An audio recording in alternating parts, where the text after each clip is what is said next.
महाराष्ट्राला पटत नाहीये धनंजय मुंडेंनी त्यांना प्रश्न घेताना अडवलेलं.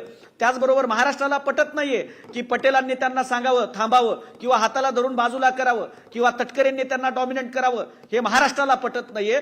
त्यामुळे आम्ही ती आठवण करून दिलेली आहे. आणि उरला प्रश्न विशालजी, हे जे आज काँग्रेसच्या कार्यालयामध्ये यांचे जे सूरज चव्हाण नावाचा जो राष्ट्रवादीचा गुंड घुसला होता, जो टग्या घुसला होता, तो पाठीमागे एका शेतकऱ्यांच्या प्रश्नावरती आंदोलन करणाऱ्या लातूरच्या एका आमच्या छावाच्या कार्यकर्त्याला त्यांना अशाच प्रकारे मारलेलं होतं. त्याचबरोबर ह्याचं कामच आहे सत्तेच्या हिमतीवरती नुसतं स्टंटबाजी करणे, हे सूरज चव्हाण नावाच्या गुंडाचं काम आहे. राष्ट्रवादीतले असले जे गुंड आहेत, ह्या गुंडांमुळे तुमचा अपमान होत नाही. आणि तुम्हाला महिलांचा इतकाच सन्मान असेल, सूरज चव्हाण आणि धनंजय मुंडे या दोघांच्या मनात इतकी महिलांच्या विषयी करुणा असेल, त्यावेळेला देशाचे पंतप्रधान ज्या वेळेला सोनियाजींविषयी जर्सी गाय म्हणतात, तो अपमान तुम्हाला वाटत नाही.